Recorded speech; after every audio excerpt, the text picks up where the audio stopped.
Speed, adrenaline, and cars. The great trifecta that makes the racing motorsport. A test of wit and reflexes as drivers maneuver against the elements and their oppositions in their own platform of choice. There's nothing better than seeing drivers at their best fighting for a championship title in machines that are made to be the very best. And for so many years, manufacturers try to put their strongest machines into these sports as a way of showcasing to the public that they are in fact the very best. With the major advancement of entertainment media, manufacturers would start to branch out, looking for more ways to advertise their machines. With so many movies depicting these machines as the unstoppable monsters they want us to see, and with the advent of video games, things would not be so different. In its infancy, video games would be something as simple as dots and lines moving on the screen, but with time, the medium itself would improve drastically. More powerful machines would be developed, allowing for dots and lines to become shapes. Colors would be introduced into the mix, further creating identity and characteristics to the shapes, and soon it would become so much more. The original test drive, the one to start the great racing sim revolution with its use of the first-person perspective. What I did not mention in my TDU1 video, however, is that this was the game that started it all. The first game to feature real-life car brands such as Ferrari, Lamborghini, Lotus, and Porsche. And soon the rest of the gaming sphere would follow suit, with developers and publishers utilizing real-life brands as their selling point. Thanks to this growing trend, brand recognition would also skyrocket to the moon. Suddenly, the name of Ferrari and Lamborghini are no longer exclusive to the high end of society. Even little Timmy over there knows what a Ferrari is. But of course, some car manufacturers are still not entirely happy with this, because when you have to share the spotlight with your competitors, it's inevitable that only one would be portrayed as the very best. So the trends shifted once more. With the massive improvement on video games as a media, car manufacturers sought out the ability to create their own video games, a place where they get to fully portray themselves as the very best. Case in point, manufacturer racing games. During the 90s and 2000s, many of these would pop out,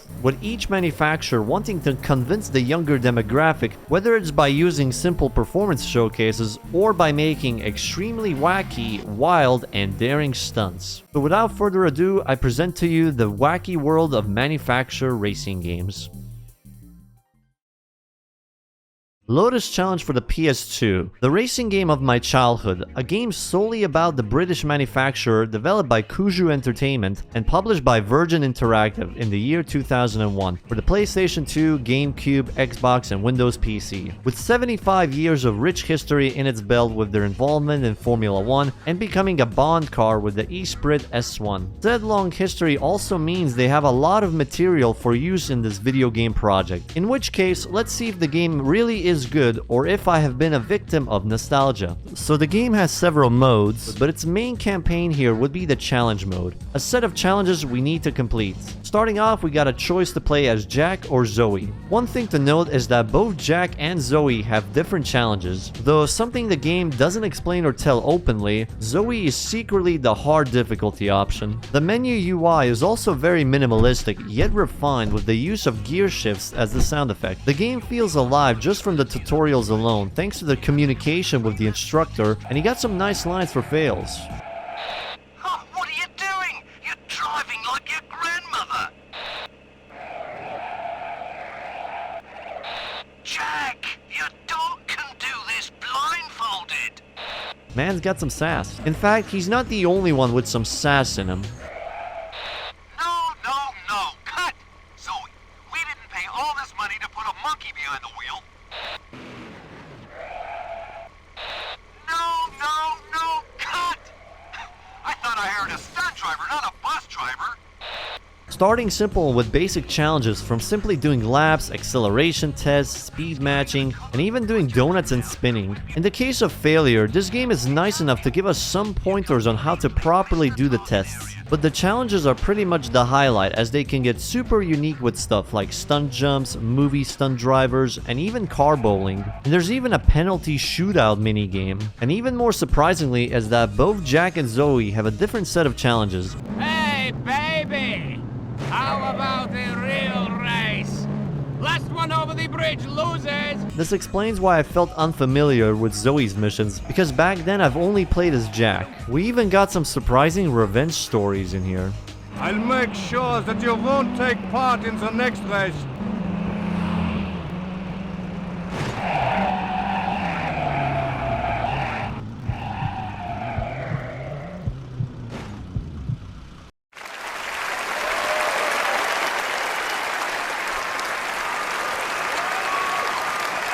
This game has a lot more content on offer than what I remember. From the well-known Elise, Cortina, Esprit, and then some obscure ones like the Lotus Carlton. Hell, we even get to drive some of the super old cars for some of the races. Not only that, but these cars have some neat damage models. You can even lose your wheels, and somehow the stewards still let you race anyways. And even the dirt on the tires are so detailed with how they accumulate and have it disappear slowly as you drive on track again. Just don't look at the character models, they might show up in your nightmares. We have some interesting locations in this game, from the Lotus test track, not exactly the one used by the Top Gear lads, Arizona Speedway for a pretty simple race, Florida drag strip used for drag racing, a bunch of highways for street racing purposes, San Valentino, Italy for some relaxing drive, and we can't really have a stunt-based game without some bus jumps. Now if only the physics are forgiving enough, but I guess that's expected from a brand licensed game from 2001. Well, that should be Lotus Challenge. It's been a while since I last played it, and in all honesty, it's still a great game. The best part is knowing it wasn't just nostalgia telling me how good this game is. The fact that I only found out about these two characters having a completely separate story progression now is such a surprise to me. The amount of activities are pretty good as well, and the story progression itself is such a blast to experience. I'd recommend this game to not just the fans of Lotus cars, but also fans of racing games in general. It provides quite an offering.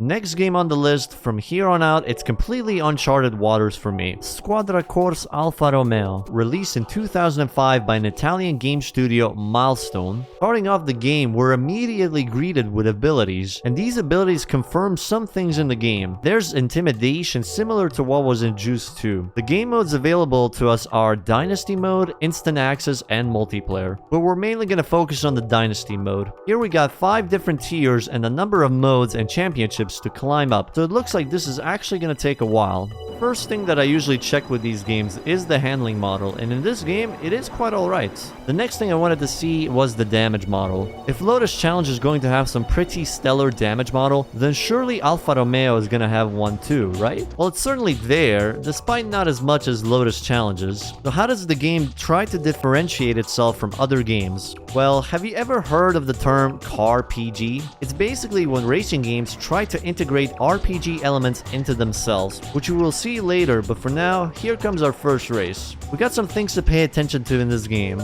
See those 2 icons and numbers at the right side of the screen? The green one is your driver condition. From what I know, this is the only game so far where you can intimidate other drivers and get intimidated by other drivers as well. If your health bar goes down to 0, then you might have some interesting experiences.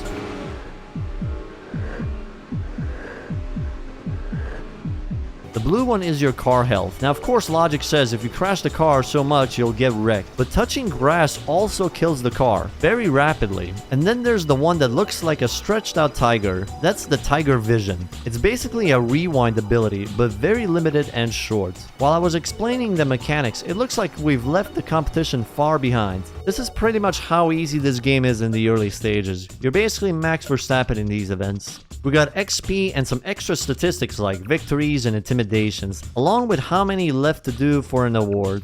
But now that I'm done with the XP races, it's time for that car PG thing I mentioned earlier. At first you might think that this is going to provide parts to upgrade the cars, but surprisingly it's a mechanic for the driver instead. Finishing gear races unlocks equipment we can wear to increase our abilities and XP gain, but gear races aren't the only places we can get these parts from. We also got challenges from the usual speed trap races where we have to pass sectors at certain speeds. If you miss a sector, it's an instant kick back to the starts. We even got game modes such as the chase and escape. It's kind of like the canyon duels from Carbon. During chase, overtaking means it's an instant win, and during escape, the goal is to stay in front for a whole lap. There's also time assaults, a unique way of calling it time attacks.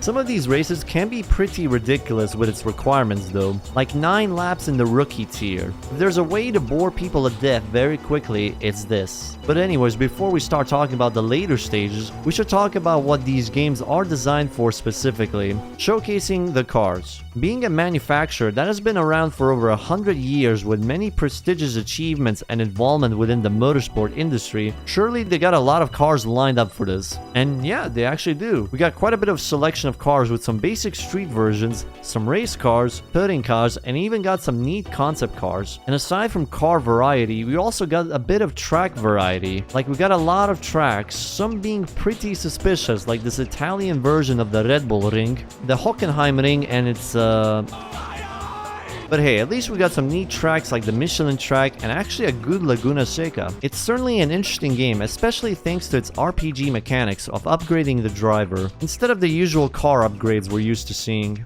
Too bad its pacing is pretty screwed up because of the amount of events and absurd laps in the early stages. I can kinda understand why reviewers at the time considered the game to be a snooze fest.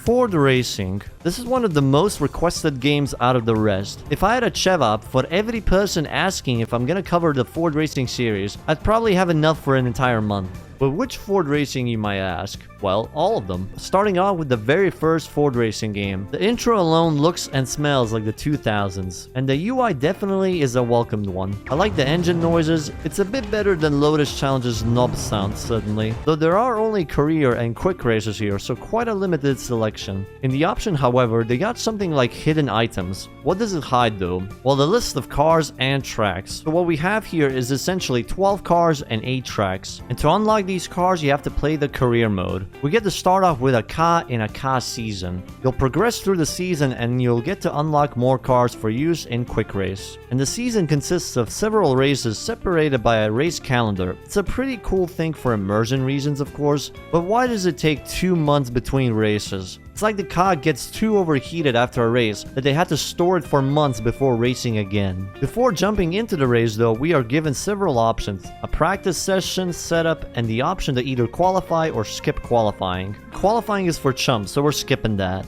Now as for the actual races, the cars have certainly interesting tires, or pizza rolls. I mean, I guess it's normal for a PS1 game, so the biggest challenge in this game is simply making sure you don't get cock-blocked by the opponents once you're at first. And the gameplay loop is simply winning races and sprints. You don't get to pick cars because they're tied to the race and season. You can't even change the colors on the cars. So yeah, it's definitely a very repetitive game. But here's the kicker. They made 3 Ford Racing games. So while this has been a pretty disappointing experience, maybe the other ones are a lot better. Here's a small intermission game before we go to the 4th game. We have a game that will satisfy the BMW enjoyers in my channel, because this game is called BMW M3 Challenge, and the only car you get to drive in here is an M3 E92. It's a game made by Tentacle Studios, and the only thing you can change on your BMW is the color and the rims. And despite the intro taking place in Dubai, there is only one drivable track, the Nürburgring. So this is certainly a very simulation experience, giving you that experience of driving an M3, just without the car breaking down, because BMW certainly doesn't like their cars being showcased with damage. But there is a saving grace with this, the multiplayer, where you can experience the joy of sharing with your fellow BMW drivers and enthusiasts. If this game got any players online, that is. So yeah, this is a game, you drive a BMW in circles until the end of civilization, or until you're bored, whichever one happens first.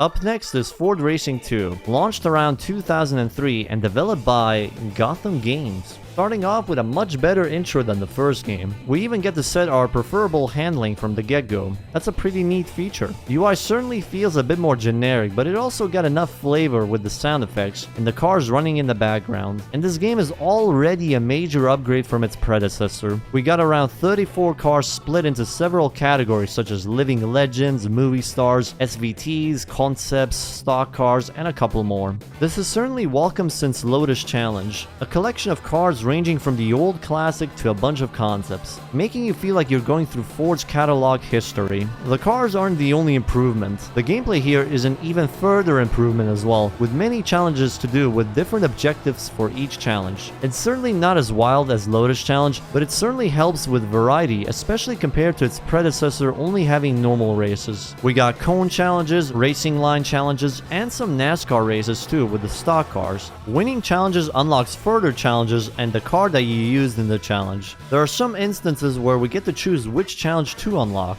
There's not really much of a goal here, just complete all challenges and you win. But thankfully with all the variety, it shouldn't be much of an issue. Aside from the challenges, we also got a quick race, which actually works as a randomizer. It'll put you in a random car on a random track and against randomly picked opponents. It's a shame there's no option there, but it can produce some funny races. In fact, the tracks are also extremely varied too, with each challenge having their own tracks. We got a ton of views from mountain roads, city tracks, and even an oval circuit and a jungle. And an active volcano. This game is hardcore. No wonder people want a Ford truck. So much variety that I'm surprised this is even a Ford racing game compared to the last one. Just really good stuff overall. So yeah, this is a surprising development for the Ford racing series. I'd certainly recommend this game over the first one. Just a heads up though, if you want to play this with an emulator, be sure to use software mode or else you might get this.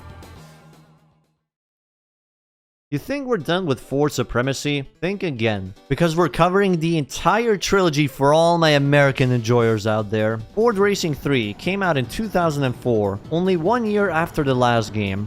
Ford Racing 3 took aspects out of its predecessor and improved on their designs, with some notable exceptions, but we'll get into that in a bit. But this time, not only do we get the Ford Challenge mode again, but we also get Ford Competition, a more straightforward campaign, taken directly from the very first game, except this time it's not as repetitive, thanks to the way classifications are handled. With 14 tournaments on offer, each tailor-made specifically for each car type, so the similarities to Ford Racing 1 are absolutely there. Except the way it's laid out is similar to a web. So unlike the ultra-linear experience of Ford Racing 1, progression is based on your choices here. But for those of you who are most fond of challenges from Ford Racing 2, it's also back again, completely buffed up, split into 22 different challenge types, using the same old method of one car per challenge. This means you'll be repeating the same challenge type at least once. There's even a Driver San Francisco shifting challenge, where you switch between cars mid-race. Actually, this is a lot more similar to Underground Rivals race relays, now that I think about it.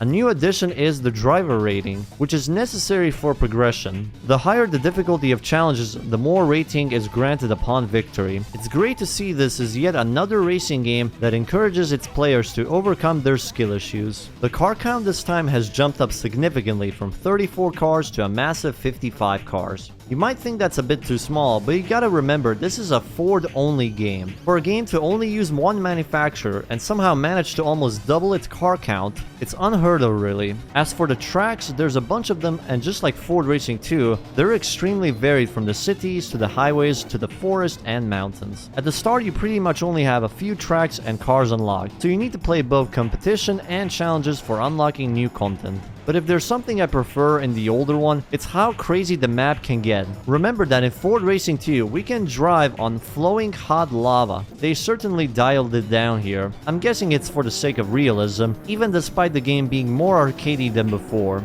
There's not much for me to say about Ford Racing 3, because the game is ultimately a combination of everything done before, but somewhat better. From every angle, it is essentially a good sequel. Nothing but improvements all across the board, well except the camera and the map variety. It's even more impressive with how Ford Racing 3 took elements from its weakest counterpart and turned it into a more engaging experience all around. Any other studio would probably abandon the idea and just focus on what already worked, being the Ford challenges. I'm conflicted on whether to put this up there next to Lotus Challenge or make it go below Ford Racing 2. Both are thoroughly enjoyable and fun to experience for completely different reasons. Ford Racing 3 is ultimately a very solid racer, but Lotus Challenge offers a much more varied activity, and the surprise storyline was so batshit insane that it elevated the whole game by a lot. But I think I'm gonna put this below, simply due to map and environment being a downgrade from Ford Racing 2. Which is a shame, because Ford Racing 2 got some of the most unique and creative ideas for tracks in racing games.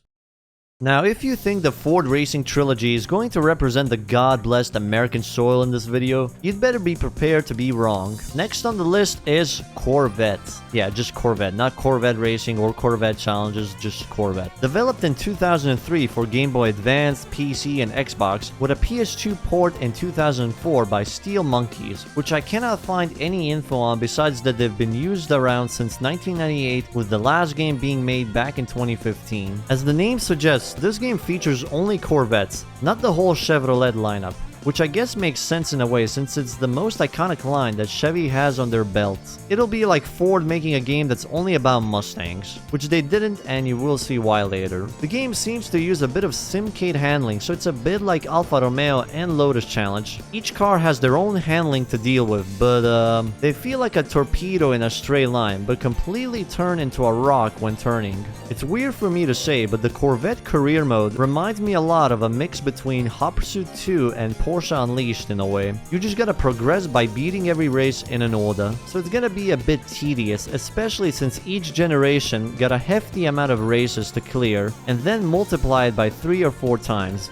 because you gotta beat the game's career per difficulty from amateur first, followed by the rest. Remember what I said about why Ford didn't make a game about strictly Mustangs? Well, this game is the perfect example why. Since the game only has 5 generations of Corvettes, that means there are only 5 usable cars in the game throughout, so you'll be spending time using the same 5 cars for quite a while to beat the career. And there isn't really much you can do to alter the experience either, as performance upgrades are earned by winning the races, and thanks to the linear order of races, you will always get the exact same upgrades on every playthrough. The only optional customization you got are the color selection. In the case of this game though, they got something going there, since out of every single manufacturer game so far, this is the only game to offer a 2-tone color selection. In the career, there's also the choice to select drivers, but honestly, they don't really do anything if I have to be honest. Then there's also arcade with its own progression, but what is even the difference to be honest? I mean, I guess here you can immediately go for a C5 instead of having to deal with the generation progression. The one thing the arcades have over the career, I suppose, is the occasional random unique cars like the SS Sebring Racer, 25th Anniversary Corvette, and the Corvette Grand Sports. The AI opponents, on the other hand, are a mixed bag. In some races, they are so easy you would constantly lead by 20 seconds at least. But then in some races, they are so fast, making a single mistake can cost the whole race. A bit inconsistent, but I welcome the challenge. But enough for the downer talk. This is a Chevy game after all. They represent everything American, and this game would be no different. Let Chevy show you how to be the most patriotic American by racing in a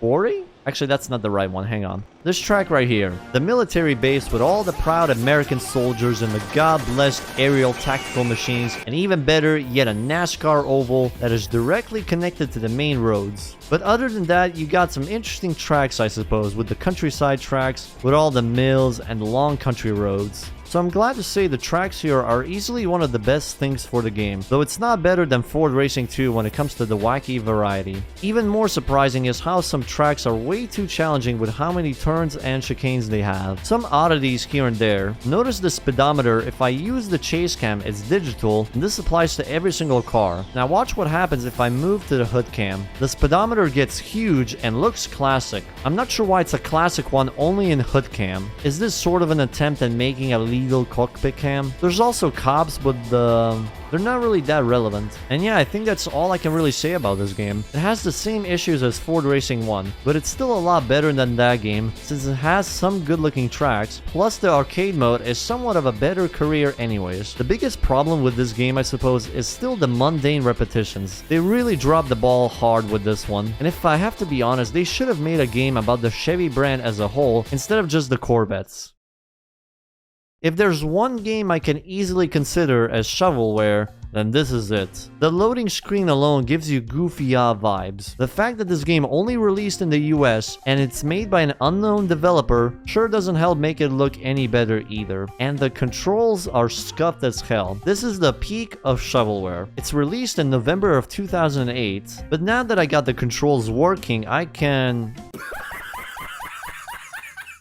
fuck off, game. So I got the most uncool character possible, and the cutscenes are weird as hell. It feels like I'm watching a Coco Melon video. Like, why is a kid buying a car just so he can street race? Why does a kid even have $3 grand for a car? And why is a classic Chrysler selling only for $3 grand? I take back what I said. The run on the Wii sounds like a sane game compared to this. But let's ignore this for a second. We got 2 choices of cars being Chryslers from the 50s. Surprisingly, the driving controls are fine and the music is actually slapping, and the game has power-ups.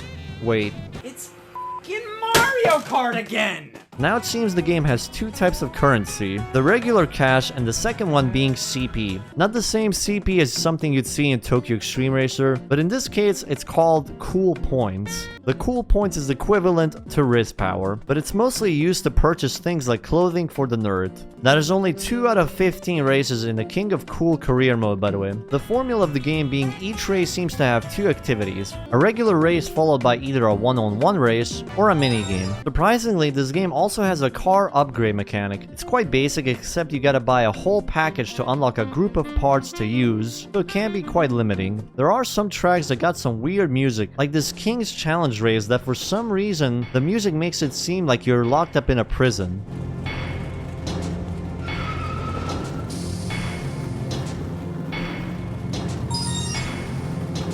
It honestly does not fit the game whatsoever, especially when the AI decides to commit a goofy-ah action. And for some reason, this kid has godlike riz, cause he can pull all kinds of bitches throughout this game. Even though the women look like they're in their 20s. Age is just a number, you bastards! If there's one thing this game got in spades, it's certainly style. The goofy-ah nature of this game is so weird that it easily elevates it up, that I would honestly tell you to not play it and just watch someone else play it, unless you're willing to get it to work on an emulator. Well, that was a nice detour, but while we were busy dealing with a Chrysler, an old friend came for a visit, to prove once and for all which brand is the most patriotic to the great nation of the USA. Ford has returned for a 4th time now with a challenge directed towards Chevrolet. Ford vs Chevy is a game developed by EU Techni. The game was released in 2005 for the PS2 and Xbox. As the name suggests, you play using only Fords and Chevys. One of the unique things here is you have save profiles tied to whichever brand loyalty you choose. So in a sense, you'll have to complete the game twice, once with Chevy and once with Ford to get a full completion. But since I've already played like 3 Ford games for this project, I think it's only fair to represent Chevy for this run. The story goes with 2 bickering old men, arguing about the upcoming Westington Cup that would be happening in their town, and you guessed it, both of these old men have a chronic disease of brand loyalty. And now we're actually able to pick the modes, so we get the Cup Career, Arcade, and Multiplayer. I'm guessing this game actually has an online multiplayer if you play on the Xbox, since there's that no signed in thing at the top right. For the sake of the story though, I'm just gonna continue with the Cup Career, with another cutscene of the 2 grandpas bickering.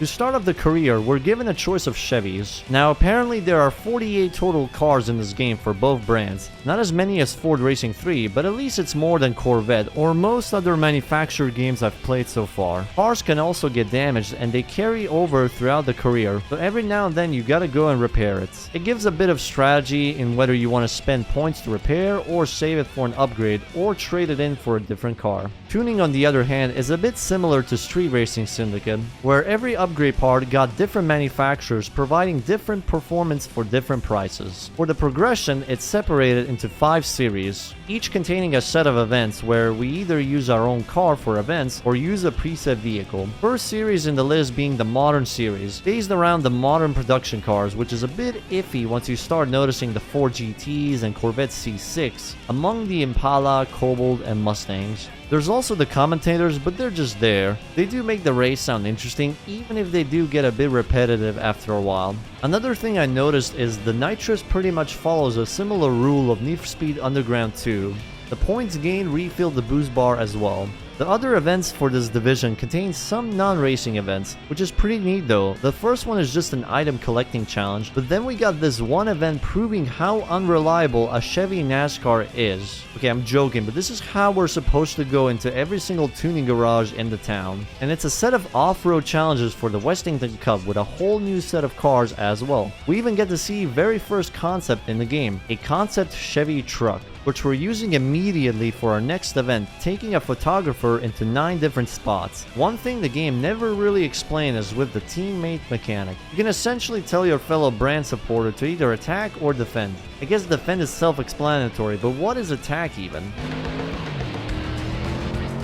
Those are my true Chevy comrades right there. Next on the list, Classic Muscle. For the unique events here, well, the first one is a drift challenge in a Bel Air on a dirt oval track. This is somehow the most American way I can think of to make a drift event. The second unique event is a Gymkhana in a Camaro Z28. It reminds me a lot of Driver 1's intro challenge. The next division is trucks. This is where first hint of trouble for the game pops up. I only got enough points to buy this old rust bucket, so now I'm gonna have to start strategizing by doing the unique events first, and unfortunately grind some points to trade in for something else later. So what are the unique events this time? Well, first one is just smashing through a bunch of hay bales, though the biggest challenge here is navigating the farm. The second one, well, I need to use the rust bucket for carrying a bunch of cows. How the hell am I carrying over 50 cows with a single truck? And that looks like a bull instead of a cow. I also learned the hard way. Turns out I do need to gold all of the events. So back we go to cow wrangling.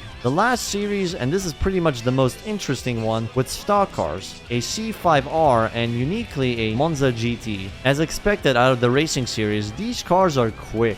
Example, for the first unique event, you gotta deliver a bunch of mail in a souped up Monte Carlo NASCAR stock car. Who knew Jeff Gordon does mail delivery? The next one is a bit generic. It's back to collecting items. In this case, it is a bunch of nuts. At least you get to drive the C5R though. Now the interesting part, racing in an old Monza GT Chevy. Outclassed by the other racing cars, so I'm gonna have to try out some tactics for this one. When I say tactics, I mainly mean asking my fellow Chevy comrades to send the Fords into the Shadow Realm, which honestly makes the race a cakewalk. Only thing I need to worry about now is the drag race, but this is one of the most difficult events in this game. I had to keep grinding and grinding until I got a stock truck, and after several attempts, the game decided to give the win anyways. Finally, the ending with the two boys continuing the legacy of bickering for brand loyalty. It's a truly beautiful sight to see. But yeah, this game is quite an enjoyable arcade racer, especially with the amount of variation of events. The only gripe I had with this game is the amount of grind that ends up becoming necessary in the last two series. Also, despite having many songs in the soundtrack, the game keeps playing the exact same song whenever you try an event for the first time.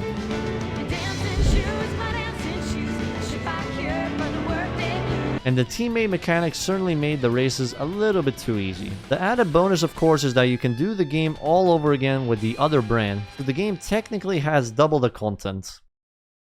However, if you think the Battle of the Patriots is over, we've got another thing coming at you. We still have a few American manufactured games to tackle, and this one might actually bring a challenge to Chevrolet's pure-blooded patriotism. After all, Chevy may have the astronauts, but Hummer? They're the American military. First off, general information. It's developed by EU Techni 1 year after Ford vs Chevy, but this time the publisher is Take-Two Interactive, specifically for the PS2 and Xbox consoles. Lots of similarities to Ford vs Chevy, too bad it doesn't translate to the gameplay. The game, as expected, only contains Hummers, but what separates it from the other manufacturer games so far is that this game is not even a racing game, to be honest. It's mostly challenge-based driving where the Hummer gets to show off its off-road capability. Speaking of which, have I told you what the first challenge set is? Some parts of it have you driving, but then there are sections when the game just completely halts and all you can do is watch a short cinematic of the Hummer driving over an obstacle. With the way this game mode is designed, it is nearly impossible to even go beyond 50 miles. Did I also mention they got the same Hummer from Better Call Saul?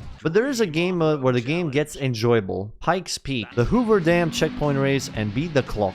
Though just like the other modes, it's mainly just time trials, each having 3 different difficulties to race on, without much variation between amateur, professional, and extreme. Surprisingly enough, this game got a similar control or handling as Ford vs Chevy, but being developed so closely may have resulted in the outcome. I can't believe I'm gonna say this, but this game manages to make off-roading on a Hummer, even the extreme mountain climbing type, very boring. Like really boring. As expected of a 2006 Hummer game, it's mostly just the same Hummer model but with different variations, like the Bling Hummer, the Paramedic Police Hummer, and the most patriotic variant of the Hummer ever made. What did surprise me is how the game contains a bunch of upgrades or customization, but the problem is it's not really extensive or even interesting. They even managed to make customizing Hummers very boring. If there's one thing I can praise this game for, is definitely the tracks or environment. Even though they have similar washed color palette for the most part, the tracks certainly got a lot of verticality, especially Pikes Peak.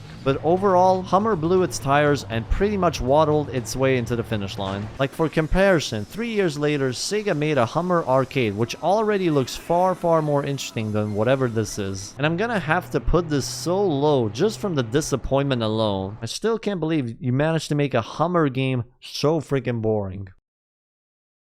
Okay, finally we can take a break from American brands and check out some other manufacturers. And the current game is Bettle Adventure for the N64. On the surface, this might not look like a Need for Speed title, but look closely enough and you'll start seeing similarities with the early Need for Speed games. Just to prove a point, let's look at who developed this game. Paradigm Entertainment, who sadly has gone defunct in 2008, and EA Canada. As the name suggests, the only car we'll be driving in this game are Beetles. But not just any Beetles, but rather the new Beetle. Well, new back in 1999, but still. The game offers some of the basic game modes such as a single-player campaign, two-player, and Beetle battle. It's a twisted metal mode where the Beetle gets weaponized. The campaign is separated into 3 different tiers between novice, advanced, and professional. But speaking of which, if it's just gonna be one car all the time, how are they gonna give players some options? So each Beetle color has different stats and rims. That's it. Yellow has top speed, blue has handling, and red has acceleration. However, this is only for the novice cup. The advanced and professional cups grant different liveries with different and much higher stats. And then we got some of the more advanced Beetles with the wide body Barbie Beetle, this one Beetle with spoilers, and the hidden unlockables being the Alien Beetle with a funny siren and the Police Beetle. But then what about the main gameplay? This is straight up just Need for Speed with numbered boxes and power-ups, with each race having maximum bonus boxes used later to earn extra liveries and bonuses. But I gotta say, the track design is pretty well done. They're unique enough to look at and race on, with the addition of secret paths to spice things up with cool hidden sceneries and sick jumps. This is also one of those games that can change the layout of the track on the last lap. And the tracks go super crazy later on with Crystal Caves, Jurassic Park, a hardcore rendition of Costa di Amalfi, raiding the tombs of Pharaoh, an urban industrial city, the Wicked Woods with spooky scary skeletons, and this screaming woman. Dude, the music and the random screams. Which certainly helps with how much repetition happens. Whoever worked on these tracks did an amazing job. With 6 long tracks and 3 laps, you're really pushed to find hidden paths as they also serve as shortcuts. Plus they have a lot of hidden bonus boxes as well, so it is encouraged to pay attention and plan ahead for the next lap if you miss any, as some are placed in areas where you need to know where they are. And as much as I'd like to talk about this game, there's not really much more to add. This is a pretty good game elevated by its amazing track design.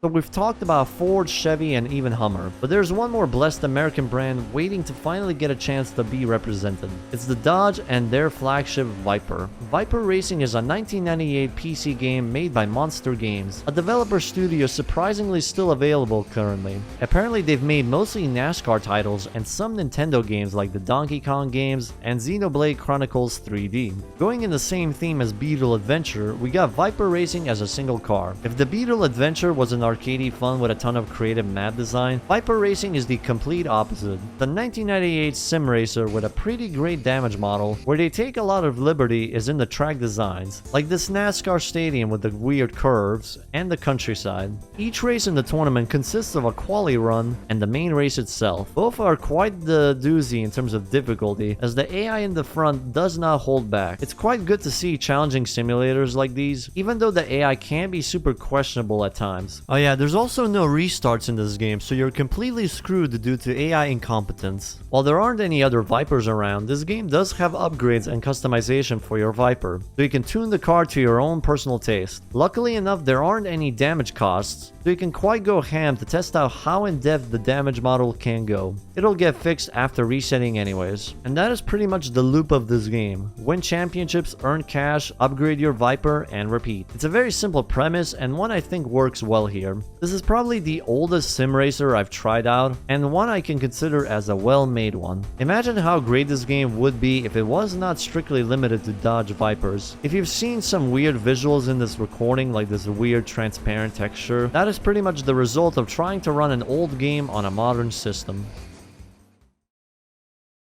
So we've talked about the Beetle before, but maybe it's time to deal with the wider brand in question. Volkswagen is pretty much the brand in current day, as they straight up own the likes of Audi, Bentley, Porsche, and Lamborghini. And if it ain't the Beetle, then I'm sure it's going to come down to the GTI brand. Mainly known thanks to the Golf GTI, who some may say is better. So hopefully the game itself is also better. Developed by Techland, the guys who nowadays are more known for their undead bashing and drop-kicking titles, Dying Light and Dead Island. In the year 2006, they released GTI Racing. And the first thing we have is the main campaign. The way to progress here is by finishing events, and that's it. What event is available is determined by what is in the order. There's the regular racing, some auto drifting, and some cross-country racing, but each kind of has its uniqueness and shows the faults of the game. For starters, let's talk about the regular events. This one's fault is just being a bit boring, especially since the AI is not particularly challenging. This is where you're gonna realize how arcadey the controls are. The car feels weightless and slides immediately the moment you turn, which might sound beneficial for drift events. However, during the drift events, the game automatically drifts, so all you gotta do is steer so the car doesn't slide off. With the cross-country events, you'll start to notice how the car completely sticks to the ground. Like straight up sticks, you cannot gain any airtime because of how glued it is to the ground. And while you're racing or drifting, you'll notice the very peculiar and odd UI. Like who's making the decisions to put text over the numbers here? But other than that, it's kind of what you expect. A shit ton of Golfs and some Beetles, with only around 15 cars to drive with, and a lot of them locked behind progression. We start out with only some cars, with some of the later Golfs unlocking after some event completions. Each car can be upgraded as well with the usual part pick or upgrade system, so it's not exactly that exciting. Just pick the higher number upgrades and be done with it. You can even damage the cars with some level of details, and then comes the fixes, which this game seems to try and be different by allowing you to only fix certain parts of the car, from the bodywork, engine, and other stuff. But to be honest, who's even gonna bother doing that when fixing everything only takes up 20 bucks? I guess if you play this game like you're playing Wreckfest, this option may be interesting for some.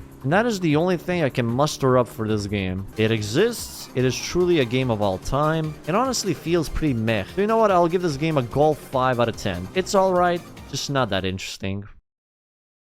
We're sticking to the Germans for this one, lads. So let's walk across the road and reach up to the Mercedes-Benz showroom with their game World Racing. Developed by Synetic, a German developer, the first game was made solely with Mercedes-Benz as the only brand attached, which coincidentally started off as a Mercedes-Benz truck racing title. Something I found online seems to indicate this game was originally made for the Xbox only until the decision was made to be released for the PC, PS2, and GameCube. For a game made in 2003, this is pretty good. It looks great for the time, and the tracks are pretty varied, which is the first point of this game's uniqueness, being the unrestricted tracks, which can be a positive or a negative. On the positive, it makes the track super interesting as some areas are accessible, like this cool castle I drove up to. On the negative though, it can result in becoming Richard Hammond Simulator or James May's Trip to Spain. And they certainly aren't holding back on the tracks as well, with a military base, which I'm assuming is Area 51 because of UFOs. But that's not all the game has. It even has a first-person view in 2003. That is quite insane, and to complement them, they even got a simulator and arcade slider. So you can use this to tailor the game to your preferences. This even changes the AI behavior. They break a lot more on corners in sim mode and go like Colin McRae on arcade mode. What an extremely unique take on a racing game handling model. But speaking of simulators, that's also one bit of the game that truly enforces this with the statistics at the end of every race, where the game can judge you with mighty impunity. From the placement, performance, skill, discipline, and fair play, the game will judge you in every position, and they will penalize you for skipping corners. I'm not even applying for a position in the Mercedes F1 team, and I can feel the pressure already. And Toto Wolff ain't the only one giving pressures around here. For example, they tried to turn off the dynamic difficulty and put the opponents at 100%. Mixing the pretty big variety of the tracks, you'd have a ton of things to learn from the way the cars handle and the tracks itself, including several track, off-road, and street races with some beautiful European Alps. The vast Australian outback, Japan's tropical beaches, and Nevada's scorching deserts, all with a variety of weather to spice things up, like with the heavy fog weather impairing vision. And then to top it all off with the maps, you can initiate free drive and just explore the maps. The sheer size of this game map is extremely surprising. Remember, this is a game from 2003, and most of these tracks are actually imported into Assetto Corsa as well if you want to check them out. Which brings us to the next stuff if you're bored of regular races. You can do some driving missions. Some of these missions can be pretty wacky and challenging. Biggest problem with the game though is the extremely long laps for a lot of the events, which you can evade by using the race schedule mechanic, which allows you to delete and add races to your schedule. But then we get to the more important part, the cars. So how many cars are in this game? A total of 127. You're not hearing that wrong. This game has 127 Mercedes-Benz, all drivable if you unlock the later classes. So not only do they have big names like the touring cars, but they even got your generic soccer mom cars and the luxury sedans, truly living up to the Mercedes brand name. This game got probably one of the best damage models out of every game I've covered so far, except Lotus Challenge probably. Also customization or just a bunch of color selection, choices limited to each cars. But that wraps it up for Mercedes-Benz World Racing. It's honestly some pretty great stuff, probably one of the very best in the selection, and I sure understand why World Racing is as popular as it was. Though finding the first game is gonna be a bit of a pain.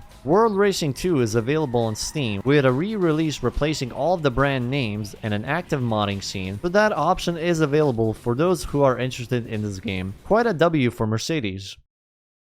Now this one is quite spicy. Apparently this is an unreleased title due to complications with the studio Rage Software shutting down. I've only managed to get my hands on this game thanks to one of my viewers, but you can also check it out via archive.org. A game specifically about Lambos, bets, and pink slips by none other than the people behind the Juiced games. Well, to be specific, this was when they were only a part of Rage Software. The team developing this Lamborghini game would later form Juiced Game to continue their passion for game development. Though I think the most surprising thing about this game is how a lot of the ideas they have for the Juiced games are already very present in this unreleased title. You get some wacky looking characters, some intense high stakes bettings, and some pink slip exchanges, which contains a collection of Lambos from the classics all the way up to the Murcielago, with some cars having multiple variations such as a rally version, all contained within this very unfinished showroom view. Though there's no Lamborghini tractors, this game isn't that in depth sadly. We get to drive around in these cars in a couple of game modes, but once you do get in, there are some options to approach a race. We could do some practice, qualifying, or just head directly into a race. You can easily tell just how unfinished this game is with the basic Windows Movie Maker looking text and the very unbalanced audio.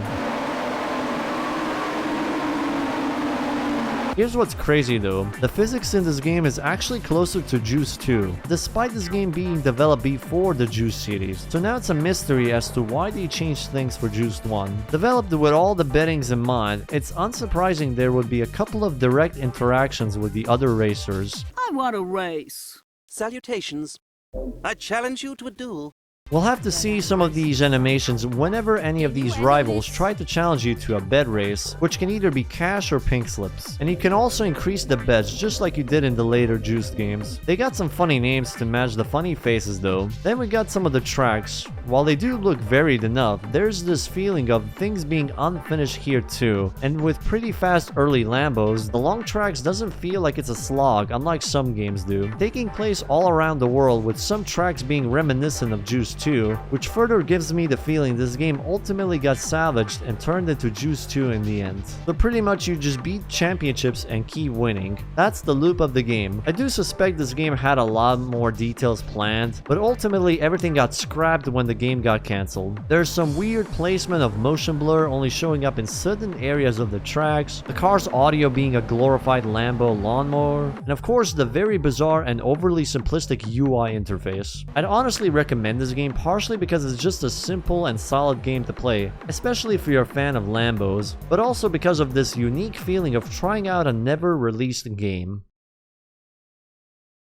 Now, this game has a bit of a funny history with me. Originally, I bought Fast and Furious Showdown for the PS3, which I have covered on the channel before. It's a pretty broken game and I wouldn't recommend it for anyone considering their sanity. But instead of getting that game for the PS3, the seller sent me a game called Ferrari The Race Experience, developed by System 3 and Mark Kale. And surprise, it's EU Techni again. I've lost count of how many times I've already mentioned them in this video. The most unique thing about this game though, it's the dynamic difficulty option, which probably just means the rubber band changes depending on the situation. We got a bunch of the usual modes like career, single player arcade, multiplayer, but then there's the other weird ones on the list like team and card game. Yeah, this game has a game within it revolving around a Ferrari themed trading card game. Surprisingly, this card game mechanic is probably the best thing available in this game, and I am not even joking on that statement. I actually spent all my time in this card game mode because majority of the other game was fucking boring. The rules of the game itself is pretty basic. You and the AI opponent draw a random card featuring Ferrari cars, and then you pick a category to bet on if your card is better than the opponent or not. If it's the opponent's turn to choose, then you'll see their card immediately, but they will pick randomly, or they'll keep winning 5 or 6 times in a row.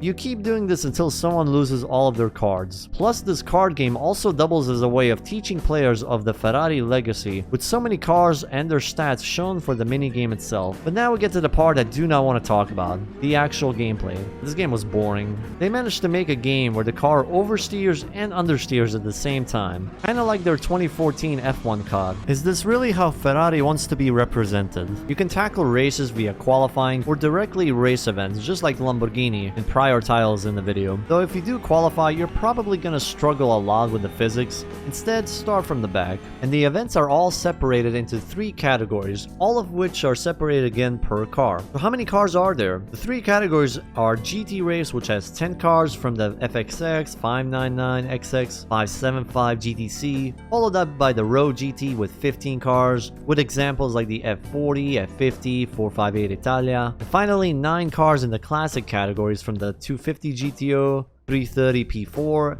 250 LM, and many more. You need to purchase each car, and each category contains 7 events, so that totals to painful 21 races. While there is a physics selection between arcade and simulation, they're both equally painful, although it's probably a bit better on simulation.